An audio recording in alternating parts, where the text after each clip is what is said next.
નમસ્કાર, આપ નિહાળી રહ્યા છો અડીખમ ગુજરાત। લુણાવાડા ખાતે ઉપદાન તપની 47 દિવસની આરાધના કર્યા બાદ તપસ્વીઓની ભવ્ય શોભાયાત્રા કાઢવામાં આવી। હાથી ઘોડા પાલખી અને 26 જેટલી બગીઓમાં તપસ્વીઓને બિરાજમાન કરીને ભવ્ય શોભાયાત્રા નગરના વાંસિયા દરવાજાથી કાઢીને ચિંતામણી પાર્શ્વનાથ દેરાસર થઈને નગરના મુખ્ય માર્ગો ઉપર ફરી જૈનોમાં અતિ મહત્વના ગણાતા ઉપદાન તપની આરાધના લુણાવાડા નગરના શેઠ શ્રી સુરેશભાઈ ચીમનભાઈ નાથજી સંઘવી પરિવાર દ્વારા કરવામાં આવી, જેમાં લુણાવાડા, નડિયાદ, ગોધરા સહિત વિવિધ ગામોના આરાધકો આરાધના કરવા માટે પધાર્યા, જેમાં પરમ પૂજ્ય આગમચંદ્ર મહારાજ સાહેબ, રમ્યચંદ્ર મહારાજ સાહેબ તથા શ્રી રુચિપૂર્ણા મહારાજ સાહેબની શ્રામા ઉપદાન તપની આરાધનાની ભવ્ય શરૂઆત કરવામાં આવી, જેમાં સતત 47 દિવસ સુધી આરાધના કરવામાં આવી। આ ઉપદાન તપમાં કુલ 68 જેટલા આરાધકોએ ઉપદાન તપ, 5 આરાધકોએ 35, 3 આરાધકોએ 28, 5 આરાધકોએ 18 એમ કુલ 81 જેટલા આરાધકોએ આરાધના કરી।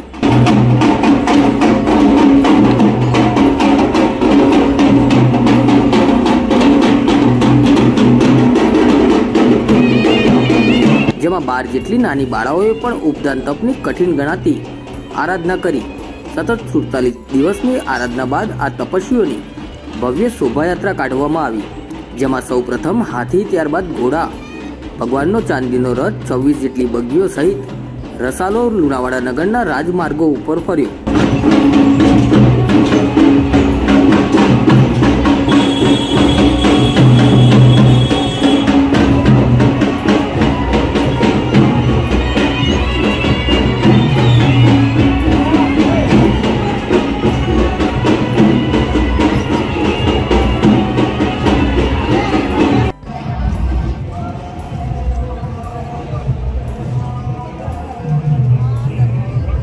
તો બીજી તરફ બેન્ડ દ્વારા સુંદર મજાના સ્તવનો ગાનથી સમગ્ર લુણાવાડા નગરમાં ભક્તિમાં રસ તરબોળ થઈ ગયું।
ત્યારબાદ નાસિક ઢોલના તાલે યુવાનો ભક્તિના રંગે નાચતા ગાતા સમગ્ર શોભાયાત્રામાં આકર્ષણનું કેન્દ્ર બન્યા।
સતત 2 કિલોમીટર લાંબી આ શોભાયાત્રામાં મોટી સંખ્યામાં જૈન સંઘના લોકો જોડાયા હતા। શોભાયાત્રા નગરના વાંસિયા દરવાજાથી શરૂ થઈને આગમો દ્વારક નગર ચરી રહેલ ખાતે પહોંચી લોકોમાં ભારે ઉત્સાહ જોવા મળી રહ્યો હતો। શોભાયાત્રામાં કોઈ અનિચ્છનીય બનાવ ન બને તે માટે પોલીસ તંત્ર દ્વારા ચુસ્ત પોલીસ બંદોબસ્ત પણ ગોઠવવામાં આવ્યો હતો।